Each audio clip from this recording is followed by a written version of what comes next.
एक रहस्यमयी और बेहद अजीब बारिश ने ऐसी तबाही मचा दी कि जिन दरवाजों और खिड़कियों पर बारिश का पानी पड़ा वे सभी सूखे पड़े होने की तरह जाम हो गए और किसी भी हालत में खुलने का नाम नहीं ले रहे थे। आदमी ने एक लोहे की सरियां उठाई और कुछ देर सोचने के बाद खिड़की को तोड़ने की कोशिश की, लेकिन घर की खिड़की का शीशा न जाने का बुलेट प्रूफ कांच से भी ज्यादा मजबूत हो चुका था। तभी एक और डरावनी बात सामने आई। दरारों से भरा हुआ शीशा बारिश के पानी के संपर्क में आते ही अपने आप ठीक होने लगा। इससे भी ज्यादा खौफनाक बात यह थी कि बाहर की पूरी दुनिया न जाने कब राक्षसों के कब्जे में जा चुकी थी। जैसे ही यह रहस्यमयी बारिश शुरू हुई, सबसे पहले पूरी दुनिया का इंटरनेट और नेटवर्क सिस्टम ठप पड़ गया। देखते ही देखते पूरे इलाके में डर और अफरा तफरी का माहौल फैल गया। अब साफ था कि ऐसी मुसीबत सिर्फ इसी परिवार के साथ नहीं हुई थी। तभी पड़ोस में रहने वाली सुसान बाहर से दौड़ती हुई अपने घर वापस आई और जब उसने यह अजीब नजारा देखा तो तुरंत पुलिस स्टेशन जाकर मदद मांगने के लिए निकल पड़ी। इससे बाकी लोगों को थोड़ी राहत मिली कि शायद पुलिस इस मुसीबत का कोई हल निकाल सके। इसके बाद पड़ोसी आपस में तरह तरह से संपर्क करके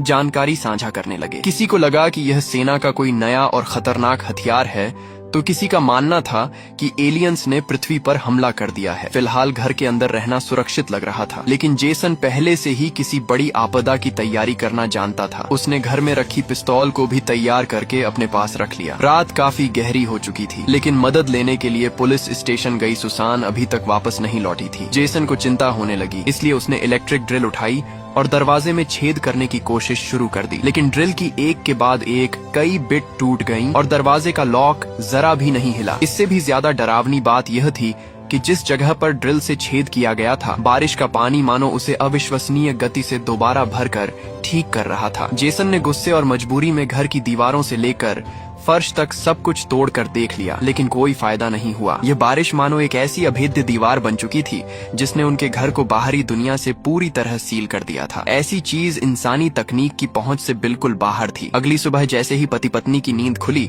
दोनों तुरंत नीचे भागे, लेकिन दरवाजे और खिड़कियां अब भी पूरी तरह बंद थीं और उनमें जरा भी डील दिखाई नहीं दे रही थी। अब उन्हें समझ आ गया कि शायद उन्हें लंबे समय तक इसी घर के अंदर कैद रहना पड़ेगा। अच्छी बात यह थी कि जेसन ने पहले से काफी आपदा और सर्वाइवल वाली कहानियां पढ़ रखी थीं, इसलिए उसने तुरंत घर में मौजूद खाने पीने के सामान की गिनती शुरू कर दी। फिलहाल पानी और बिजली अभी चल रही थी, इसलिए उसने जितना संभव हो सके उतना सामान बचाकर रखने का फैसला किया। जेसन के हिसाब से अगर पूरा परिवार जरूरत के मुताबिक कम खाना पीना इस्तेमाल करे तो उनके पास लगभग 2 महीने तक गुजारा करने के लिए पर्याप्त सामान था। देखते ही देखते एक हफ्ता बीत गया, लेकिन दरवाजे और खिड़कियां अब भी पहले की तरह जाम थीं। हालात को देखते हुए उसकी पत्नी शियाओ आन ने भी खाए हुए टमाटरों के बीज इकट्ठा करके रख लिए ताकि जरूरत पड़ने पर उनसे सब्जियां उगाई जा सके। लेकिन समुदाय के बाकी लोगों की किस्मत इतनी अच्छी नहीं थी। सामने रहने वाले मैक्स परिवार के घर में खाने का सामान लगभग खत्म हो चुका था। जेसन उनकी मदद करना चाहता था, लेकिन खुद भी ऐसी हालत में था कि चाहकर भी कुछ नहीं कर सकता था। ऊपर से मौसम के साफ होने के कोई आसार नजर नहीं आ रहे थे। फिर भी कम से कम पूरा परिवार एक साथ था, इसलिए किसी तरह समय कट रहा था। तभी अचानक उनकी बेटी रूथ की नजर खिड़की के बाहर गई। उसे ऐसा लगा जैसे बाहर कोई इंसानी परछाई तेजी से गुजर गई हो। अगले 1 महीने तक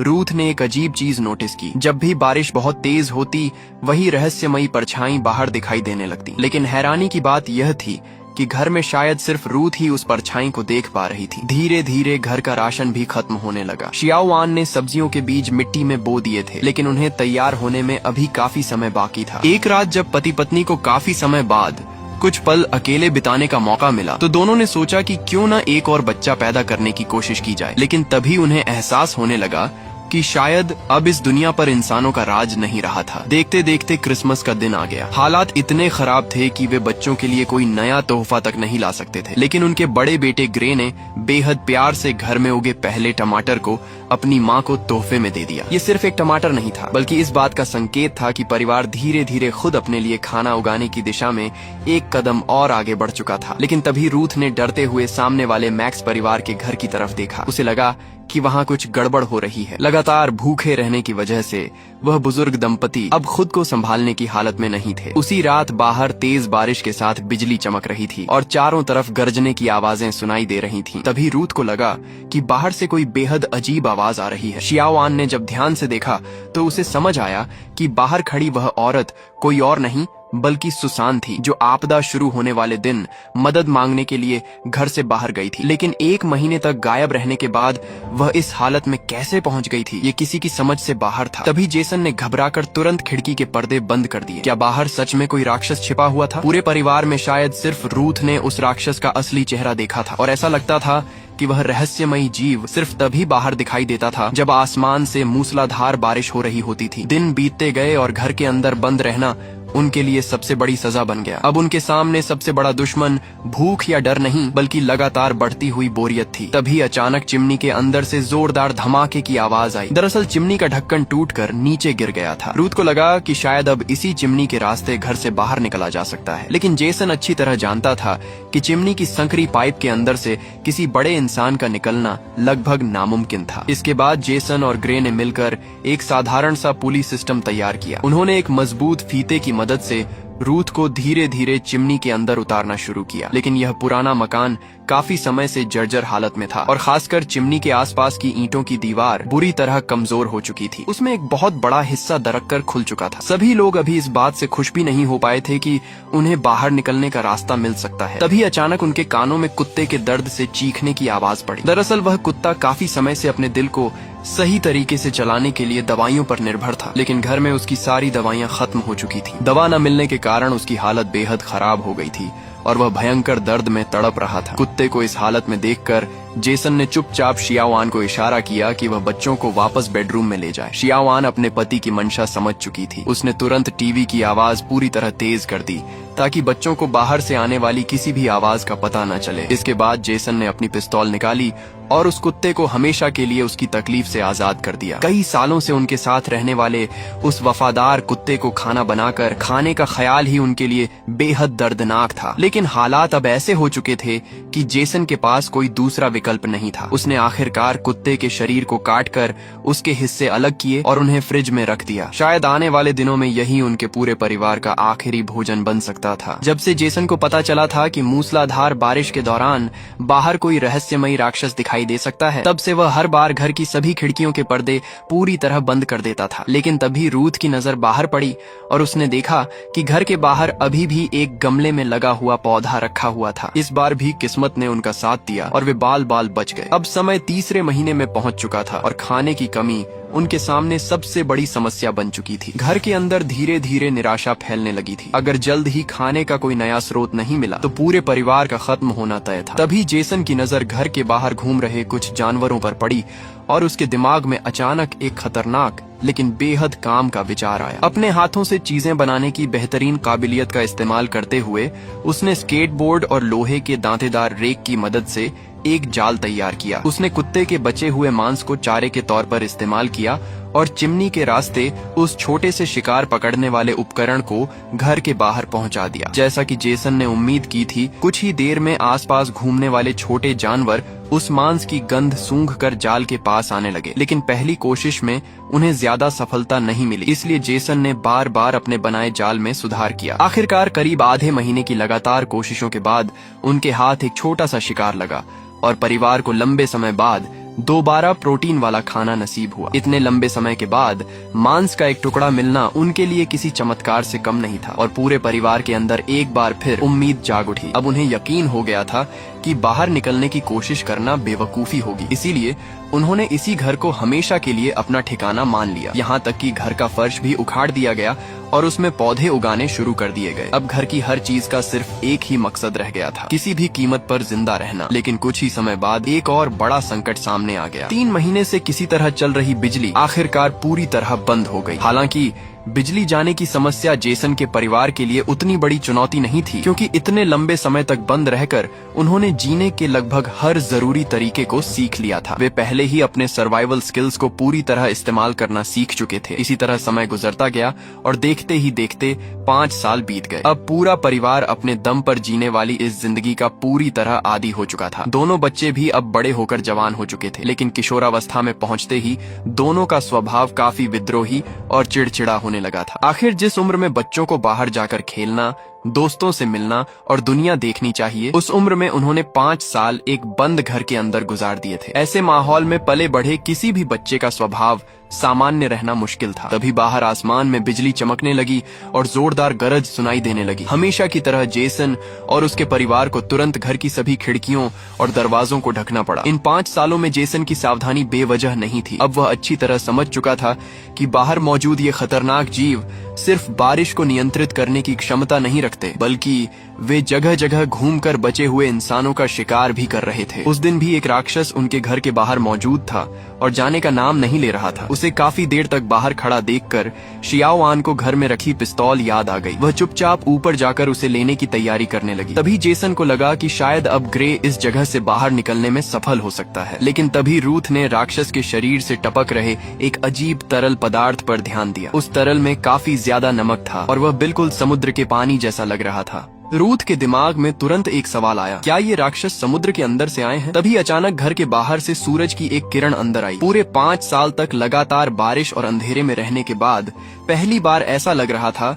कि शायद आखिरकार बारिश रुकने वाली है और मौसम साफ होने वाला है। लेकिन बारिश रुकने के साथ ही उनके सामने एक नई और भी गंभीर समस्या खड़ी हो गई। राक्षस जहाँ जहाँ जाता था वहाँ उसके शरीर से गिरने वाला नमकीन तरल जमीन पर रह जाता था। उस नमक की वजह से उनके द्वारा उगाई गई फसलें सूखने लगीं। इतना ही नहीं, उन्होंने इतने समय से जो बारिश का पानी जमा करके रखा था उसमें भी नमक घुल चुका था और वह पीने लायक नहीं रहा था। अब बारिश भी बंद हो चुकी थी। अगर हालात ऐसे ही रहे तो कुछ ही समय में पूरा परिवार प्यास से मर जाएगा। तभी अचानक घर के अंदर से उनकी बेटी रूथ की जोरदार चीख सुनाई दी। पता चला कि उनके द्वारा लगाया गया स्वचालित शिकार पकड़ने वाला जाल आखिरकार काम कर गया था और उसमें एक जंगली नेवला फंस गया था। रूथ उस छोटे से जानवर को देखकर भावुक हो गई और सोचने लगी कि शायद इसे पालतू बनाया जा सकता है। लेकिन इससे पहले कि वह कुछ कर पाती, उस जंगली जानवर ने अचानक उसे जोर से काट लिया। ऐसे जंगली जानवरों के मुंह में कई तरह के खतरनाक वायरस और संक्रमण हो सकते थे। उसी रात रूथ को तेज बुखार चढ़ गया और उसका बुखार उतरने का नाम ही नहीं ले रहा था। घर में मौजूद सारी दवाइयां पहले ही खत्म हो चुकी थीं। अगर जल्द ही कोई दवा नहीं मिली तो रूथ की हालत जानलेवा हो सकती थी। जेसन के सामने अब कोई दूसरा रास्ता नहीं बचा था। मजबूरी में वह अपनी कार लेकर घर से बाहर निकलने का रास्ता खोजने लगा। इन 5 सालों के दौरान वह कार की देखभाल करता रहा था, लेकिन उसमें बचा हुआ पेट्रोल अब लगभग खत्म होने वाला था। जेसन ने पूरी ताकत से कार को चलाकर गैराज के दरवाजे से टकरा दिया। टक्कर इतनी जोरदार थी कि कार बुरी तरह क्षतिग्रस्त हो गई, लेकिन इसके बावजूद गैराज का दरवाजा जरा भी नहीं हिला। तभी जेसन की नजर जमीन पर पड़ी और उसने उत्साहित होकर देखा कि फर्श पर एक दरार दिखाई दे रही थी। ये घर पहले से ही काफी पुराना और जर्जर था और इतने वर्षों में इसकी नींव धीरे धीरे नीचे धंस रही थी। अभी अभी कार की जोरदार टक्कर से घर के ढांचे में भी हलचल हुई थी और शायद उसी वजह से जमीन के नीचे एक रास्ता खुल गया था। अब जब बारिश रुक चुकी थी तो बारिश का पानी उस रास्ते या अवरोध को दोबारा ठीक नहीं कर सकता था। इसका मतलब था कि शायद यही उनके परिवार के लिए इस कैद से बाहर निकलने का इकलौता मौका था। जेसन पागलों की तरह घर के अंदर की चीजें हटाने और जमीन तोड़ने में लग गया। उसने फर्श की टाइलें उखाड़नी शुरू की और कुछ ही देर में उसकी उम्मीद सच साबित हो गई। जमीन के नीचे एक विशाल सुरंग दिखाई दी। यह मुख्य सीवर लाइन थी जो पूरे समुदाय के लगभग हर घर से जुड़ी हुई थी। जेसन को याद आया कि उनके पड़ोस में रहने वाला एक आदमी दंत चिकित्सक था। उसके घर में इलाज के लिए काफी मात्रा में दवाइयाँ और खासकर एंटीबायोटिक्स रखे होने की पूरी संभावना थी। क्योंकि शियाओ आन बाकी लोगों की तुलना में ज्यादा पतली और कमजोर कदकाठी की थी, इसीलिए उसने खुद वहां जाने की जिम्मेदारी उठाई। उसने अपने शरीर से एक रस्सी बांधी और सीवर के अंदर उतर गई। कुछ ही देर बाद शियाओ आन को सीवर के अंदर एक ऐसी दीवार दिखाई दी जिसकी ईंटें काफी डीली हो चुकी थीं। उसने सावधानी से उसे पार किया और किसी तरह आगे बढ़ती रही। किस्मत से वह बाल बाल बचते हुए दंत चिकित्सक के घर तक पहुंच गई, लेकिन वहां का नजारा बेहद डरावना था। दंत चिकित्सक और उसके परिवार के लोग काफी पहले ही मर चुके थे और अब वहां सिर्फ उनकी सूखी हड्डियां बची थीं। लगातार बारिश के कारण घर पूरी तरह पानी में भीग चुका था और अंदर की हालत बेहद खराब थी। लेकिन इससे भी बड़ी मुसीबत अभी बाकी थी। अचानक आसमान में बिजली चमकने लगी और जोरदार गरज सुनाई देने लगी। देखते ही देखते फिर से मूसलाधार बारिश शुरू हो गई। इसी दौरान शियाओ आन को आखिरकार कुछ बोतलें दिखाई दी और उसने उन्हें उठाकर देखा तो उनमें एंटीबायोटिक्स थीं। उसे लगा कि अब रूथ की जान बचाई जा सकती है। लेकिन इससे पहले कि वह खुशी मना पाती, उसे याद आया कि बाहर मौजूद राक्षसों की नजर भले ही कमजोर हो चुकी थी, लेकिन उनकी सुनने की क्षमता इंसानों से कई गुना ज्यादा थी। शियाओ आन ने तुरंत खुद को शांत किया और बिना कोई आवाज किए वापस सीवर की तरफ बढ़ने लगी। उसे डर था कि अगर जरा सी भी आवाज हुई तो राक्षस उसे सुन लेगा। उसी दौरान जेसन ने बाहर से दीवार तोड़कर रास्ता तैयार किया और किसी तरह उस राक्षस को दूसरी तरफ रोकने में सफल हो गया। एंटीबायोटिक्स लेने के बाद रूथ की हालत धीरे धीरे सुधरने लगी और उसका बुखार कम होने लगा। लेकिन अब एक नई समस्या सामने थी। राक्षसों को उनके ठिकाने का पता चल चुका था। भले ही वह इस समय अंदर नहीं आ पाया था, लेकिन ज्यादा देर तक उनके छिपे रहने की कोई संभावना नहीं थी। आखिरकार वह किसी न किसी तरह उन्हें खोज ही लेता। अब अगर उन्हें इस घर से बाहर निकलना था तो सिर्फ एक ही रास्ता बचा था। उन्हें उस समय का इंतजार करना था जब राक्षस खुद घर का दरवाजा खोले। फिलहाल उनके पास दूसरा कोई विकल्प नहीं था। परिवार ने बिना समय गंवाए घर में बची हुई सारी चीजों को इकट्ठा करना शुरू कर दिया और एक ऐसा जाल तैयार करने का फैसला किया जो राक्षस को कुछ देर के लिए रोक सके। उन्हें पता था कि अगर यह जाल उस राक्षस को सिर्फ कुछ सेकंड के लिए भी रोक पाया तो वही कुछ सेकंड उनके पूरे परिवार की जान बचाने के लिए काफी होंगे। अब योजना के मुताबिक उन्हें राक्षस को अपने जाल में फंसाने के लिए उसे घर के अंदर आने देना था। लेकिन अजीब बात यह थी कि राक्षस घर के दरवाजे पर आया ही नहीं। इसके बजाय घर के अंदर अचानक पानी का दबाव बढ़ने लगा। कुछ ही पलों में घर के अंदर पानी तेजी से भरने लगा और देखते ही देखते पूरा घर एक छोटे से समुद्र में बदल गया। ऐसा लग रहा था कि वह चालाक राक्षस जानबूझकर घर में पानी भर रहा था ताकि अफरा तफरी के बीच पूरे परिवार को खत्म कर सके। लेकिन शियाओ आन ने अपना संयम नहीं खोया। उसने तुरंत पहले से तैयार किया हुआ एक आग लगाने वाला बम जलाकर पानी के बीच फेंक दिया। धमाके और आग से राक्षस को नुकसान तो हुआ, लेकिन यह हमला उसे खत्म करने के लिए काफी नहीं था। दूसरी तरफ पानी लगातार ऊपर बढ़ता जा रहा था। मजबूर होकर पूरा परिवार घर की ऊपरी मंजिल और फिर अटारी की तरफ भागने लगा। लेकिन उन्होंने पानी के बढ़ने की रफ्तार को कम आंक लिया था। अब उनके पास सिर्फ एक आखिरी मौका बचा था। उन्हें किसी भी तरह अपने बनाए जाल को सक्रिय करके राक्षस को कुछ समय के लिए फंसाना था, वरना अगर राक्षस ने उन्हें नहीं भी मारा तो बढ़ता हुआ पानी पूरे परिवार को डुबोकर खत्म कर देता। तभी संकट की घड़ी में शियाओ आन ने रस्सी को जोर से खींच दिया। जाल सक्रिय होते ही राक्षस बुरी तरह फंस गया और अपनी जगह से हिल भी नहीं पा रहा था। लेकिन मुसीबत अभी खत्म नहीं हुई थी, क्योंकि घर का दरवाजा अब भी नहीं खुल रहा था। जेसन ने आखिरकार अपनी सारी हिचकिचाहट छोड़ दी। उसने जमीन से एक तेज धार वाला चाकू उठाया और राक्षस को धमकाने लगा। दूसरी तरफ कार लगातार घूम रही थी और उससे बंधी रस्सी राक्षस के शरीर के चारों ओर और ज्यादा कसती जा रही थी। राक्षस जितना छूटने की कोशिश करता,